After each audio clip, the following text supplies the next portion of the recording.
पाटणमधील झिलियाकांडनंतर मोठी कारवाई, फार्म हाऊसवर बुलडोझर, प्रशासनाचा कडक संदेश. पाटण जिल्ह्यात गाजलेल्या झिलियाकांड प्रकरणानंतर प्रशासनाने कठोर पावले उचलत मोठी कारवाई केली आहे. भावेश रबारी यांच्या फार्म हाऊसवर बुलडोझर चालवून अनधिकृत बांधकाम जमीनदोस्त करण्यात आले आहे.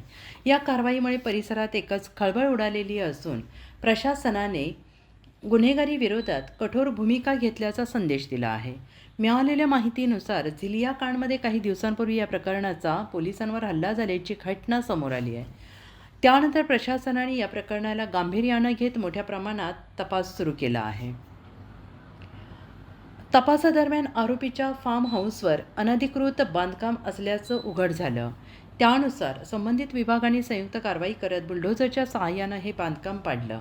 कारवाई दरम्यान मोठा पोलीस बंदोबस्त तैनात करण्यात आलेला होता, जेणेकरून कोणताही अनुचित प्रकार घडू नये. या घटनेनंतर पाटण परिसरात तणावाचं वातावरण निर्माण झालेलं असून पोलिसांनी सुरक्षेच्या दृष्टीने खबरदारी घेतली आहे. प्रशासनाने स्पष्ट केलं आहे की कायद्याचे उल्लंघन करणाऱ्यांवर कोणतीही दया दाखवली जाणार नाही. दरम्यान झिलियाकांड प्रकरणाचा तपास अद्याप सुरू असून या प्रकरणात आणखीन काही जणांचा सहभाग असण्याची शक्यता वर्तवण्यात येते आहे. पोलिसांकडून संबंधित सर्व धागेदोरे तपासले जात असून आरोपींवर कठोर कारवाई केली जाणार असल्याचं स्पष्ट करण्यात आलं आहे.